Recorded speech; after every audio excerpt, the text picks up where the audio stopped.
Hagayya 22 bara 2014 akkam jirtu dhaggeeffattoota keenya kabajamuuf jaallatamoo kun qophii sagalee qeerroo kan Oromiyaa irraa kallattiin isinii darbudha.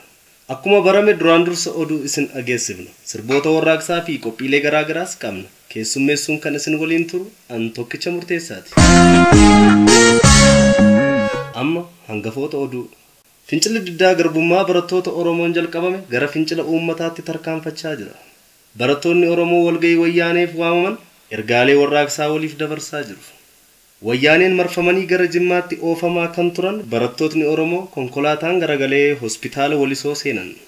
Oppidoof wayyaaneen walitti bu'uun isaanii ifa ta'e. Barattoonni Yuunivarsiitii Amboo gaaffiilee qabxii 10 of keessaa qabu wayyaanee gaafatanii hanga gaaffiin keenya nuuf deebi'utti isin waliin hin mari'annu jechuun isaanii dhagahame. Humni addaa waajjira poolisii magaalaa Amboo cabsuun hidhamtoota bilisoomse. Babal'ina oduuf Garajal hariiroo jorgottan sin dabarsa. Falmiin abbaa biyyummaa fi fincilli diddaa gabrummaa gootota barattoota Oromoon qabatee jiru gara falmii uummataatti tarkaanfachaa jira. Haala kanaan wayyaaneen uummata afaan faajjessuuf walgahii waamtee uummanni godina Wallaggaa lixaa, godina lixa Shawwaa, godina Horroo Guduruu Wallaggaa, godina Baha Wallaggaa, godina Jimmaa fi Iluu Abbaa Booraa walgahii wayyaanotaa kana balaaleffatee hafeera. Uummatni muraasni achi irratti argamanis ilmaan keenya nurraa hin ajjeesina, lafa keenya irraa nun buqqisina, seeraan ala nu hin hidhina, ijoollee keenya barnoota irraa hin ariina, mirga namummaa fi dimookiraasii keenya nuuf eegaa, yeroo isin jennu abaa'oodha unuun hin jedhina, nuti gochaa isin nurratti raawwattan ilaalle abaa'oon akka mirga keenyaa fi dhugaaf falmu hubanneerra, ilmaan keenya isheen waggaa 5 illee abaa'oo faarsiti kan goonu hin qabnu. Wayyaanee jechuun bineensa nama ajjeesuttidha isin beekti jechuun dhugaa jiru lafa kaa'anii wayyaanee balaaleffataniiru. Goototni qeerroon barattootni Oromoo walgahii wayyaaneen fincila diddaa gabrummaa dhaamsuuf watwaataa jirtu kanarratti ergaa warraaqsaa waliif dabarsaa jiraachuun beekameera. Yeroo ammaa iyyannoo marsaa lammaffaa jedhu kan gaaffii 10 of keessaa qabu soft copy fi hard copy isaa akkasumas suuraa barattoota Oromoo wareegamtoota hunda walitti qabanii maxxansiisanii waliif dabarsaa jiraachuun mirkanaa'eera. Wayyaaneen ammoo gama isheetiin haalli barattoota kun duraanuu waan yaaddoo keessa ishee gasheef sodaattee shira garagaraa xaxaa jiraachuun ishee saaxilameera.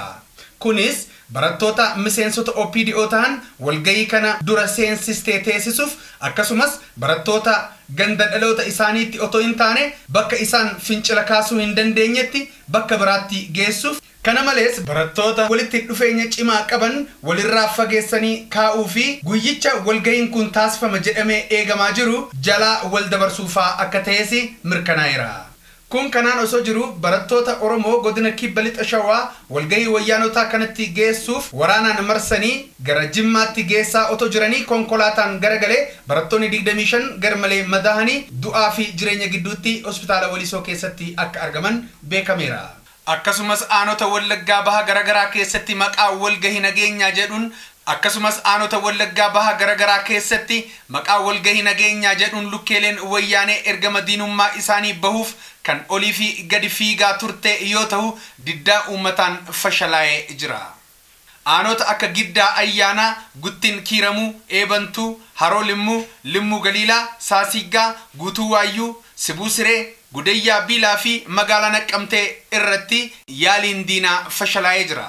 Gama biraatiin agabaasaan keenya magaalaa Amboorraa akka nuuf gabaasetti barattoonni Oromoo dhalootaan godina Lixa Shawaa ta'an yuunivarsiitii garagaraa irraa barachaa turan boqannaaf maatii isaanii bira kanneen jiran wayyaaneen dirqamaan walitti qabdee orienteeshinii kennuufiif yeroo yaaltutti goototni barattootni qeerroo bilisummaa Oromoo gaaffii irratti roobsuun isaanii beekameera. Kunis iyyannoo isaanii kan qabxii 10 ofirraa qabu itti kennuun hamma gaaffii keenyaaf deebiin nuuf kennamutti walgahii wayyaanee waliin hin teenyu jechuun isaanii ifa ta'eera. Gaaffilee barattoonni qeerroo bilisummaa kun dhiheeffachaa turan keessaa daa'imman keenya umrii waggaa 7 irraa hamma maanguddoo waggaa 80tti nurraa ajjeesaa turtanittu akkamitti otoo dhiigni nama keenyaa hin qoorin walgahii biyyoolessaa jettanii nu waamtu, isin otoo gumaan nama keenyaa isin irra jiru akkamitti isin waliin dubbanna.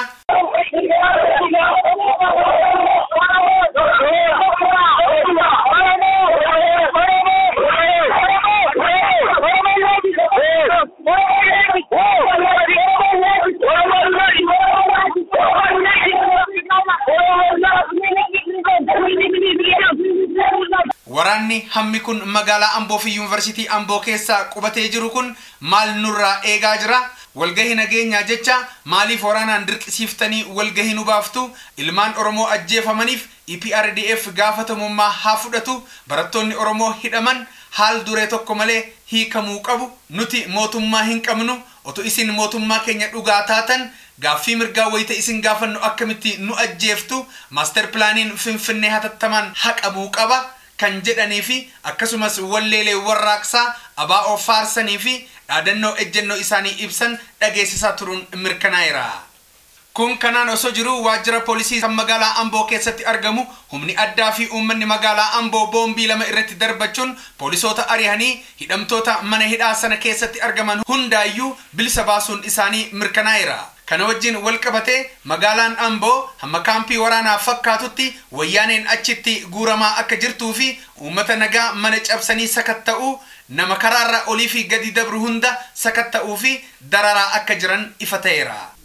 Gama biraatiin OPDO fi wayyaaneen walitti bu'aa jiraachuun ifa ta'eera. Kunis OPDO'n waggaa 23 keessatti Oromoo akka ABO jibbu gochuu hin dandeenye fincila diddaa gabrummaa barattootaa kanas dhaamsuu hin dandeenye jechuun wayyaanonni komachuu irratti argamti. Jaalalli hawwii fi abdiin Oromoon ABO irratti qabu wayita hammeenyi wayyaanotaa kun hammaachaa dhufetti cimaa akka dhufe wal naman gaafachiisu. Oduun keenya kanuma.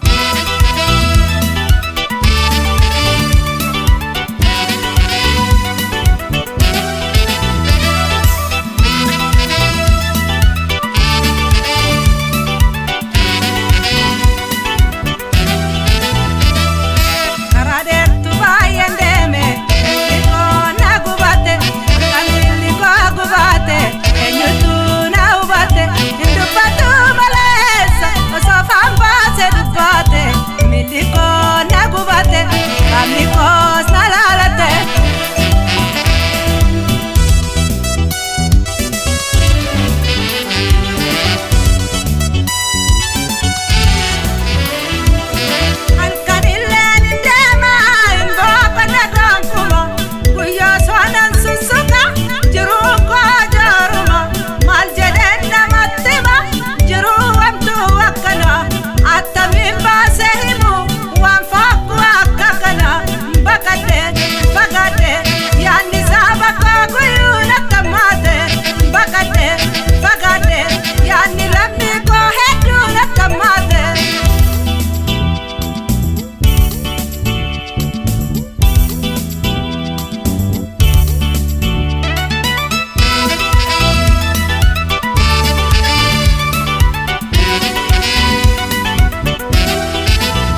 Sagantaan keenya har'aa kanumaan raawwata. Sagantaa itti aanutti hanga wal agarrutti nagaan nuuf tura. Injifannoo uummata Oromoof. Gadaan gadaa bilisummaati.